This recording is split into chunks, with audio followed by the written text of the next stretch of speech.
Pues hoy quisiera compartir, de alguna forma voy a estar compartiendo sobre los salmos, a menos que Dios me diga otra cosa, pero lo voy a enfocar un poquito de otra manera, vamos a entrar por otro ángulo de los salmos, ¿vale? Y quisiera hablar primeramente de un personaje que se encuentra en Números 16, es un personaje que se llama Coré. Coré era en el tiempo de Moisés, de Aarón, cuando comenzaron su travesía por el desierto.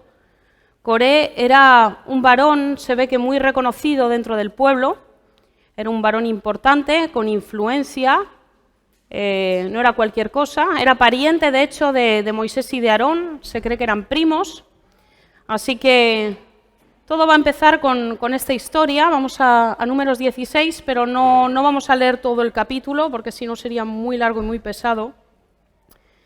Entonces, voy a leer un poquito, vamos a empezar por el versículo 1, iré diciendo por qué versículos voy pasando, ¿vale? Para que no se me vuelva loca Samera desde allí. Aunque lo tenga así. A ver. Coré, hijo de Izar, hijo de Coat, hijo de Leví, Datán y Abiram, hijos de Eliab, y On, hijo de Pelet, de los hijos de Rubén, tomaron gente y se levantaron contra Moisés con 250 varones de los hijos de Israel, príncipes de la congregación, de los del consejo, varones de renombre. Y se juntaron contra Moisés y Aarón y les dijeron: basta ya de vosotros, porque toda la congregación, todos ellos son santos, y en medio de ellos está Jehová. ¿Por qué pues os levantáis vosotros sobre la congregación de Jehová? Cuando oyó esto, Moisés se postró sobre su rostro. Vamos avanzando un poquito más. Versículo 9. Dice: ¿os es poco que el Dios de Israel, les responde Moisés a estos hombres, os es poco que el Dios de Israel os haya apartado de la congregación de Israel, acercándoos a él para que ministréis en el servicio del tabernáculo de Jehová y estéis delante de la congregación para ministrarlos? Y que te hizo acercar a ti y a todos tus hermanos, los hijos de Leví, contigo, ¿procuráis también el sacerdocio? Y vamos a seguir. Y entonces, bueno, la situación está tremendamente tensa. Pensar que estos hombres, como decía antes, eran hombres importantes, ¿vale? Tenían influencia sobre todo el pueblo. De hecho, se nos habla de que Coré se pegó a los que más influencia tenían junto a él, que son los príncipes de Rubén. Rubén era el hermano mayor de los hijos de Jacob, entonces se suponía que tenían mayor relevancia. Entonces se pega a estos príncipes y dice: ya está bien de Moisés y Aarón, ¿quién ha dicho que tienen que mandar ellos? ¿Quién ha dicho que Dios los usa a ellos? Nosotros estamos igual de ungidos que estos hombres y lo vamos a demostrar. Entonces Moisés, cuando se encara con esta rebelión que se está levantando, él les dice: o sea, no os es bastante lo que Dios os ha dado, sois levitas, Dios os ha dado grandes privilegios, estáis sirviendo a Dios, ¿qué queréis también? El sacerdocio. Y el sacerdocio era un privilegio que solo tenían Aarón y su descendencia, porque Dios así lo había estipulado, no por otra cosa, sino porque Dios había estipulado un orden y estos hombres sencillamente no estaban dispuestos a acatar el orden que Dios había puesto. Versículo 16, dice: después dijo Moisés a Coré: tú y todo tu séquito poneos mañana delante de Jehová, tú y ellos y Aarón, y tomad cada uno su incensario y poned incienso en ellos, y acercaos delante de Jehová cada uno con su incensario, 250 incensarios, tú también, y Aarón, cada uno con su incensario, y tomó cada uno su incensario y pusieron en ellos fuego, y echaron en ellos incienso, y se pusieron a la puerta del tabernáculo de reunión con Moisés y Aarón. Ya Coré había hecho juntar contra ellos toda la congregación a la puerta del tabernáculo de reunión. Entonces la gloria de Jehová apareció a toda la congregación. Y Jehová habló a Moisés y a Aarón diciendo: apartaos de esta congregación y los consumiré en un momento. Y ellos se postraron sobre sus rostros y dijeron: Dios, Dios de los espíritus de toda carne, no es un solo hombre el que pecó, ¿por qué airarte con toda la congregación? Y vamos un poquito más abajo, versículo 28. Y dijo Moisés: en esto conoceréis que Jehová me ha enviado para que hicieseis todas estas cosas, y que no las hice de mi propia voluntad. Si como mueren todos los hombres muriesen estos, o si ellos al ser visitados siguen la suerte de todos los hombres, Jehová no me envió. Mas si Jehová hiciera algo nuevo y la tierra abriere su boca y los tragare con todas sus cosas y descendieren vivos al Seol, entonces conoceréis que estos hombres irritaron a Jehová. Y aconteció que cuando cesó él de hablar todas estas palabras, se abrió la tierra que estaba debajo de ellos, abrió la tierra su boca y los tragó a ellos, a sus casas, a todos los hombres de Coré y a todos sus bienes. Y ellos con todo lo que tenían descendieron vivos al Seol y los cubrió la tierra y perecieron de en medio de la congregación. Bien, luego vemos en el relato que perecen los 250 hombres que tenían sus incensarios, también mueren quemados directamente por la misma presencia de Dios. Un fuego de Dios los quema. Entonces, vemos que todos murieron en ese incidente. ¿Estamos de acuerdo? ¿Todos murieron? ¿No murieron todos? Murieron todos los que metieron la pata, murieron, ¿vale? Se abrió la tierra y se cayeron. Ahora vamos a ver, que me imagino que todo el mundo pensaba lo mismo, todos murieron. Vamos al 26, números 26, del 9 al 11. Moisés más adelante hace un censo. Dios le dice de hacer un censo y de ver quién estaba dispuesto o qué jóvenes estaban preparados para la batalla, quiénes estaban en una edad razonable de batallar. Y vamos a ver en este pasaje lo que pasa. Los hijos de Eliab, Nemuel, Datán y Abiram. Estos Datán y Abiram fueron los del consejo de la congregación que se rebelaron contra Moisés y Aarón con el grupo de Coré cuando se rebelaron contra Jehová. Y la tierra abrió su boca y los tragó a ellos y a Coré, cuando aquel grupo murió, cuando consumió el fuego a 250 varones para servir de escarmiento. Mas los hijos de Coré no murieron. Los hijos de Coré no murieron. Muy bien, Samera lo sabía. Qué cosa tan increíble. Yo pienso, si los hijos de los otros príncipes todos murieron con sus casas, con sus pertenencias, Dios no quería nada de esa gente, eran los rebeldes, eran gente, sin embargo, dicen adinerada, pues todo murió con ellos en aquel momento. Bien, ¿por qué los hijos de Coré no murieron?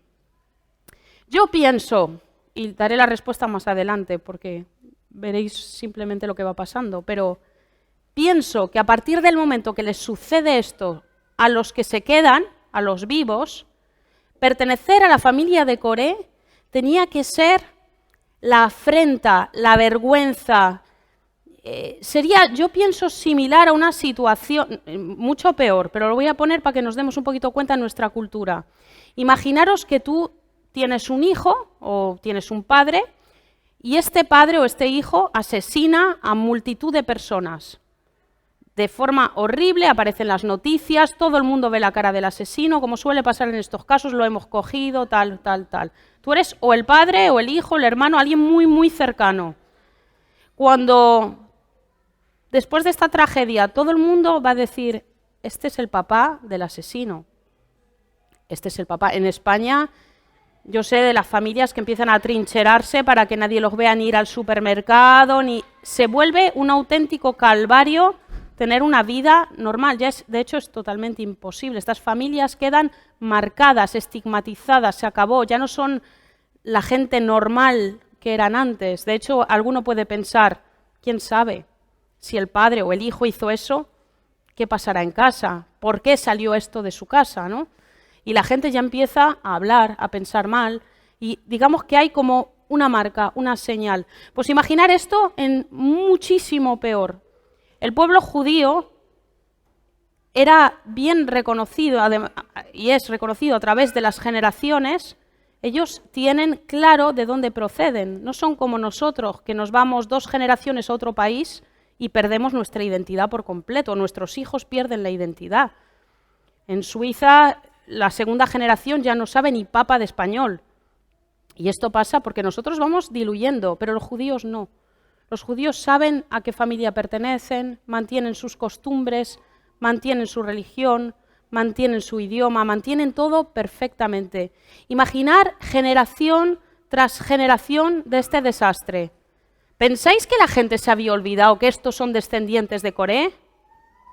Quedaron estigmatizados. De hecho, la Biblia ya guarda un silencio a partir de este versículo, un silencio que se piensa que remonta a unos 400 años. Y pensar de dónde salían, eran levitas, no eran cualquier cosa. Esta gente vivía alrededor del tabernáculo, respiraban el tabernáculo, estaban activos en las labores del tabernáculo. Eran gente que llevaba al pueblo a la adoración, a la alabanza. Cuando habían momentos especiales estaban todos alabando a Dios. No eran cualquier cosa, no era un pelagato de la esquina que nadie conoce. Eran gente relevante en su función dentro del pueblo. Los coatitas, que era la familia esta, eran los encargados de transportar el arca, la mesa, el candelabro, los utensilios, y eran guardas del santuario. Pero esto no era bastante para Coré, esto no era suficiente. Él ambicionaba un puesto un poquito más interesante. Los sacerdotes ya tenían otro caché y él quería estar al nivel de los sacerdotes. Quería, de hecho, usurpar el puesto así, a la fuerza, y hacer que la gente fuera tras él. Entonces vemos que es una gran catástrofe lo que sucede a los descendientes. Se dice también, y luego lo veremos, que puede ser bien cierto, que los hijos de Coré ya no podían entrar ni al atrio de Jehová, ya se veían en las puertas, ya nadie quería saber nada de ellos, porque quedó marcado el pecado de los primeros integrantes de esta familia, rebelados contra Dios. Y yo quiero decir que cuando Dios mató, porque fue Dios que mató a los rebeldes, mató a uno por uno, no fue un accidente, no es que, ups, he matado a este pero me he olvidado de este. No, mató exactamente a quienes tenían parte y culpa en este asunto.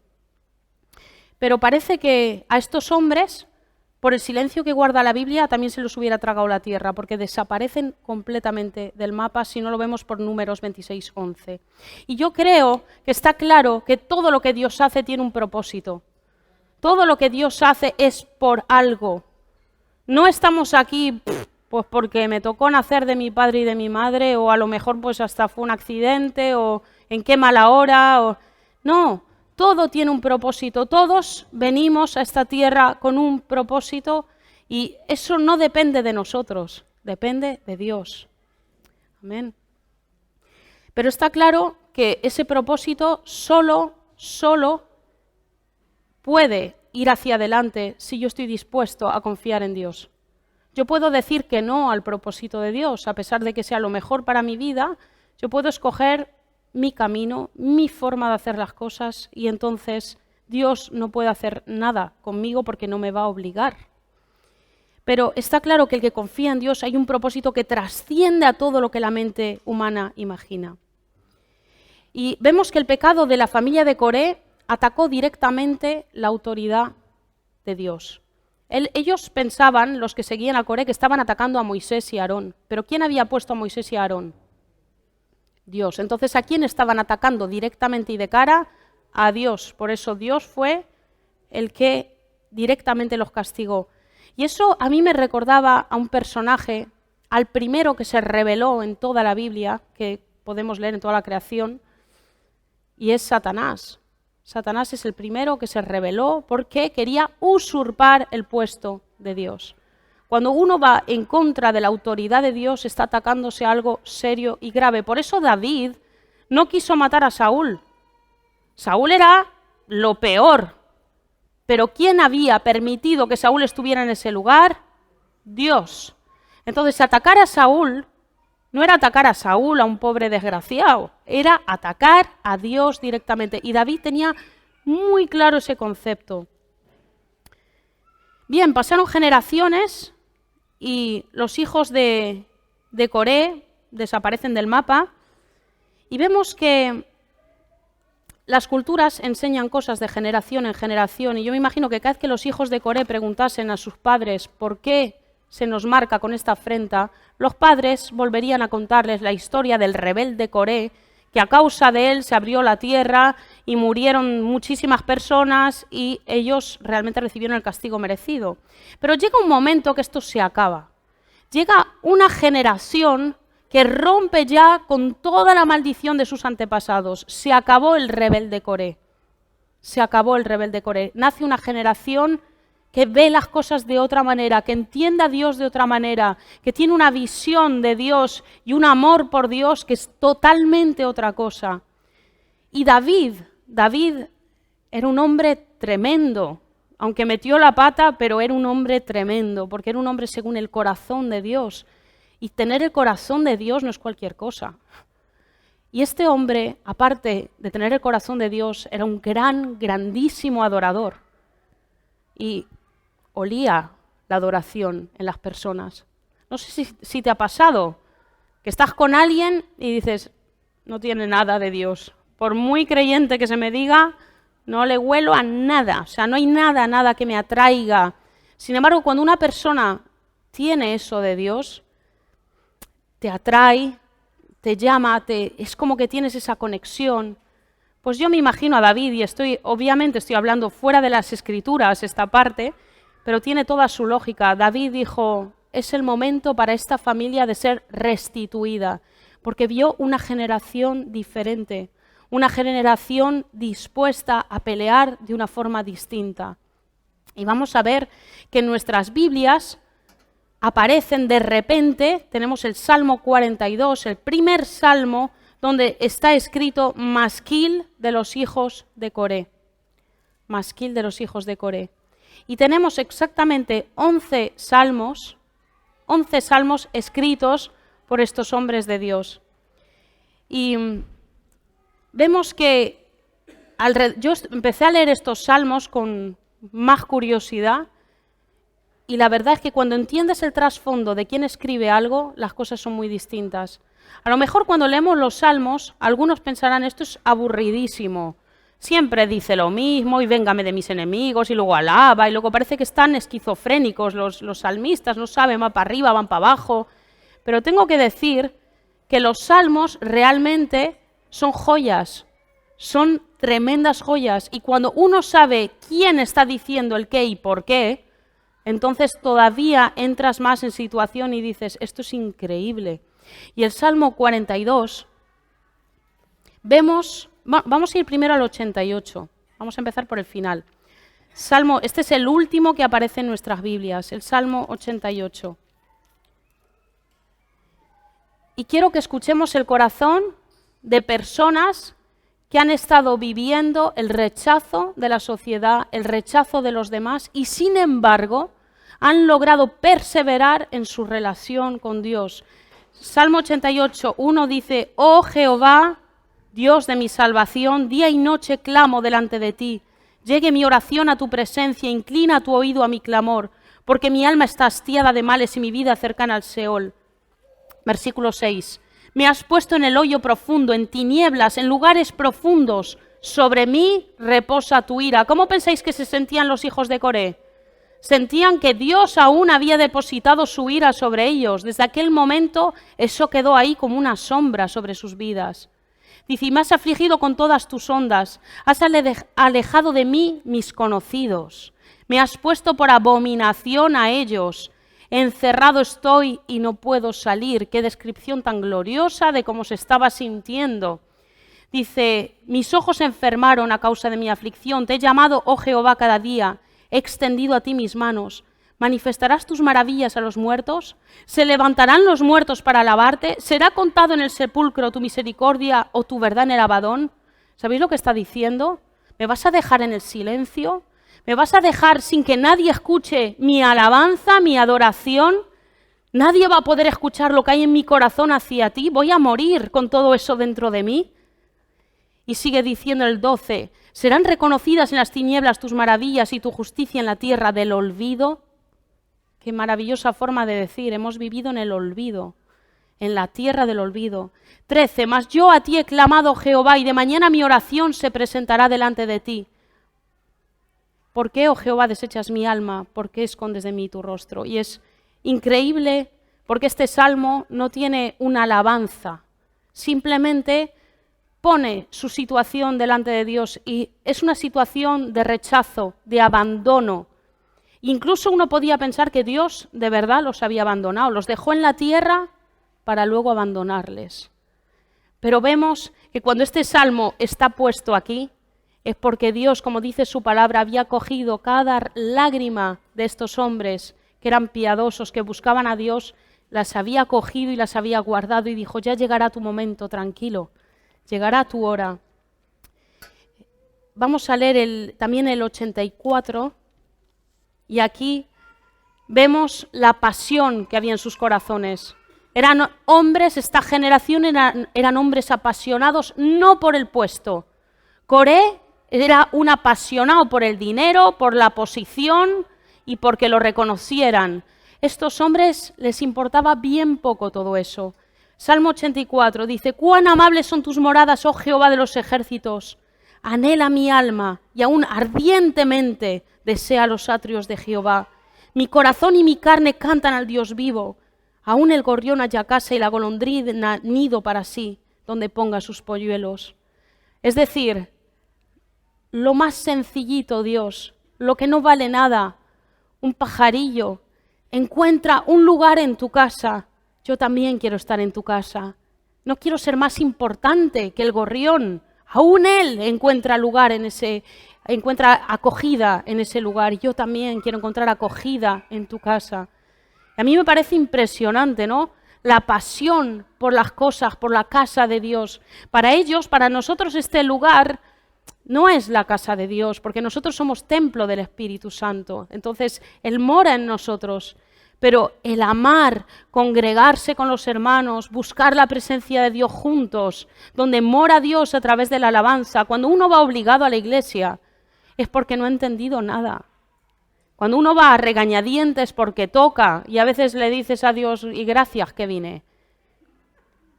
Y a veces uno lo piensa, entonces no hemos entendido nada de lo que es realmente esa relación, esa conexión. Y estos hombres, a pesar de todo lo que habían vivido, y a lo mejor lo entendieron tarde, pero lo entendieron. Dice el versículo 4, bienaventurados los que habitan en tu casa, perpetuamente te alabarán. Bienaventurado el hombre que tiene en ti sus fuerzas, en cuyo corazón están tus caminos, porque atravesando el valle de lágrimas lo cambian en fuente cuando la lluvia llena los estanques. Habrán llorado mucho, porque muchas veces habla del llanto, del sufrimiento, de las lágrimas, pero también habla de esa transformación.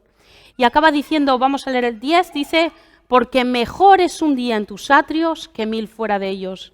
Escogería antes estar a la puerta de la casa de mi Dios que habitar en las moradas de maldad. Esto es increíble, porque su antepasado vivía alrededor del tabernáculo y lo despreció. Dijo, esto no es suficiente para mí. Y sin embargo, él dice, prefiero estar aunque sea a la puerta, me atrinchero a la puerta, que no me saquen de ahí, pero yo no voy a vivir en las moradas de maldad. No voy a volver al otro lado de donde salen los míos. Yo voy a estar cerca de la presencia de Dios. Y soy muy breve hoy, ya estoy acabando. Me quedo un ratito. Salmo 42. El Salmo 42, ¿quién no se sabe el Salmo 42? Nos lo aprendemos de memoria, pero tal vez no lo sabemos dentro del contexto y del marco que acabo de explicar. De personas que han observado como el ciervo jadea y como grita cuando necesita agua. Yo no sé si os lo habéis visto en algún...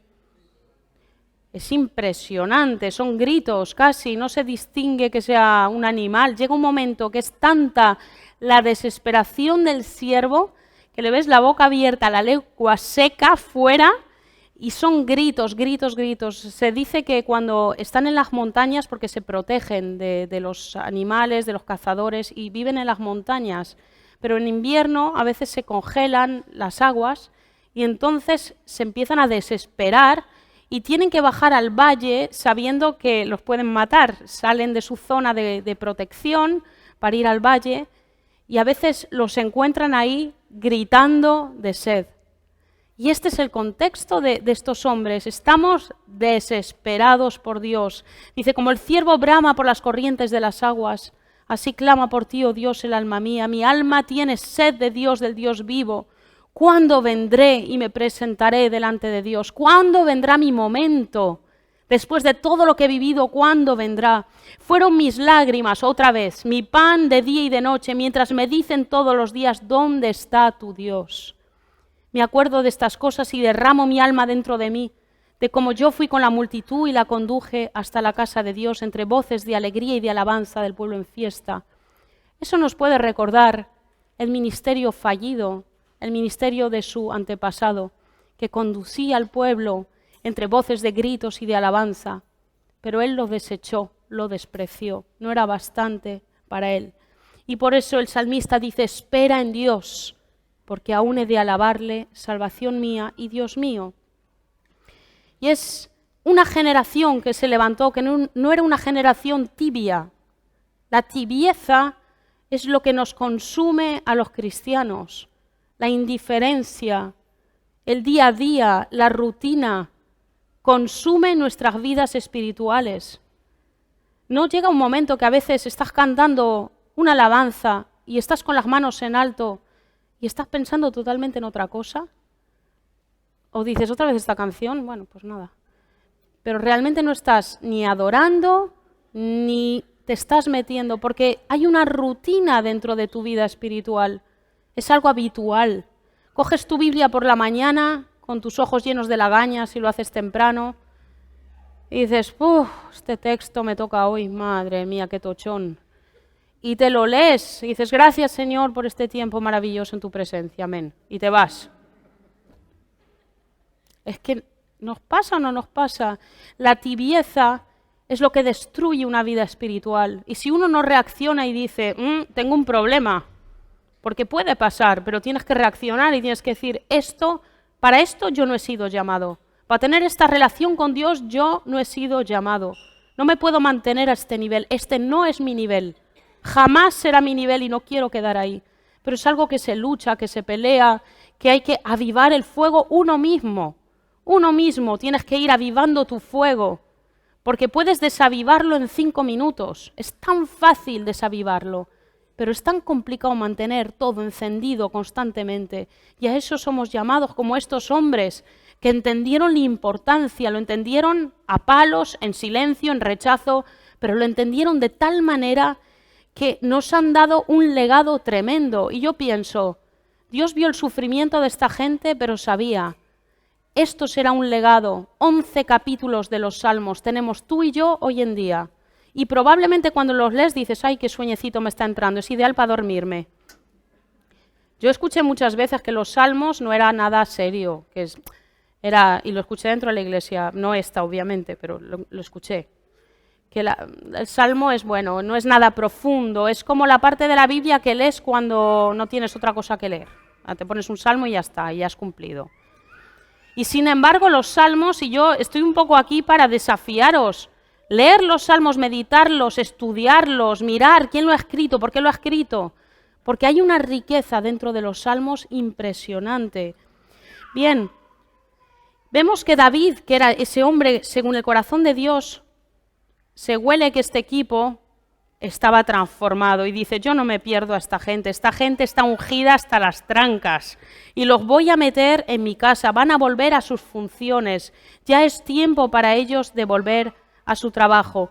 Y leemos Primera de Crónicas 9:19, porque vemos que Dios no se salta las etapas. 9:19, algunos de ellos están puestos como cantores dentro del templo y antes pues en el tabernáculo, pero vemos que otros vuelven a retomar la función.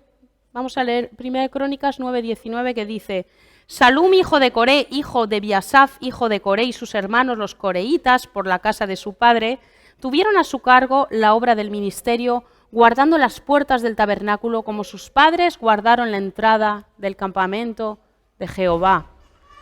Volvamos a lo que te toca, querido amigo. ¿Esta era vuestra función? Volvéis a la función. Lo que pasa es que esta vez sí que lo apreciamos.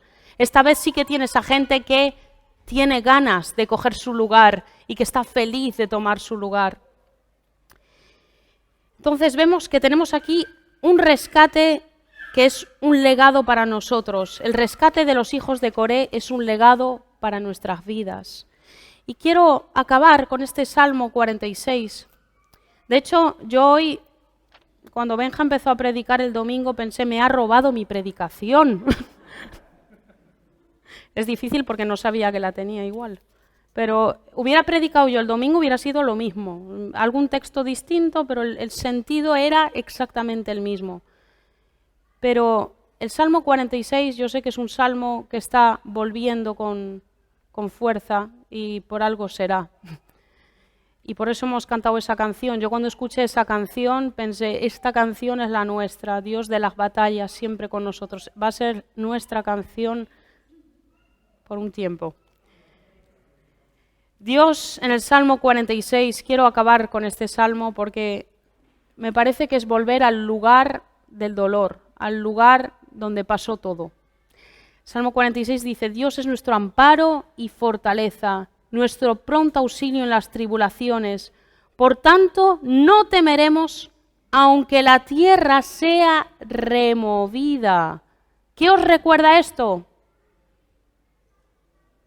Cuando se cayeron. Pero esta vez, ya no tenemos miedo. No es bajo el castigo de Dios. Y decir algo así parece una tontería. Y dices, bueno, ¿y qué? No, bueno, ¿y qué? No. Cuando uno ha vivido bajo la vergüenza durante siglos, lo último que quieres es recordar lo que te ha pasado. Y menos publicarlo y proclamarlo. Pues estos hombres, ahí va con todo. Nosotros ya no nos da miedo que la tierra sea removida, que se abra bajo nuestros pies. Sabemos en quién confiamos. Dice, y se traspasen los montes al corazón del mar, aunque bramen y se turben sus aguas y tiemblen los montes a causa de su braveza. Del río, sus corrientes alegran la ciudad de Dios, el santuario de las moradas del Altísimo. Dios está en medio de ella, no será conmovida, Dios la ayudará al clarear la mañana. Y estos hombres sabían que había una conexión. ¿Sabéis que en tiempos de sequías, cuando las ciudades, digamos, las cogían los enemigos, lo primero que intentaban era cortar el agua para que la población careciera de agua y se mueren y por lo tanto se tienen que rendir? Entonces Ezequías había hecho, creo que era Ezequías, habían hecho como un pasaje subterráneo, de forma que el agua llegaba por debajo y no había forma de cortar esa agua. Y era una protección por si acaso los asediaban. Y aquí está hablando de lo mismo. Aquí hay una ciudad, dice, donde está el río de Dios en el medio. Pasa esa agua fresca, vemos el agua que amenaza con destruir todo, que es la primer parte, y viene ese río de agua limpia, pura, cristalina. Y es lo mismo que dijo Jesús, el que cree en mí, de su interior brotarán ríos de agua viva. Es exactamente eso lo que están diciendo con otras palabras. Igual que hablaron del ciervo, ahora están hablando de esas corrientes, que da igual que se caiga la tierra, pero esas corrientes siguen llegando hasta los que viven en la ciudad de Dios. ¿Y quién vive en la ciudad de Dios? Los que han puesto su confianza, su esperanza y toda su vida la han puesto en Él. Ellos viven ahí. Y les da igual que lo demás se caiga, que les caiga encima la miseria, el desastre, porque ellos viven atrincherados y encerrados en la ciudad de Dios. Así que quiero acabar con esto y sobre todo, no importa de dónde uno salga, no importa el pasado que uno haya tenido, ni siquiera importa el pasado que tu familia haya tenido, o tal vez tu cultura, lo que te ha transmitido. No importa, para Dios no es nada importante, no es relevante. Estos hombres para nosotros nos están diciendo que lo importante es en quién pones tu vista, en quién confías, tu corazón, a quién se lo entregas. A mí me queda muy claro que estos hombres se habían sacado el corazón del pecho y le habían dicho a Dios, es tuyo, tú verás lo que haces con nosotros. Y este es el desafío de esta tarde. El corazón es lo que le importa a Dios, tu corazón. Y tu corazón implica dárselo entero con toda tu voluntad, con tus deseos, con tus proyectos. Él es el que puede cumplir y llevar a cabo ese propósito para tu vida. Que el Señor os bendiga.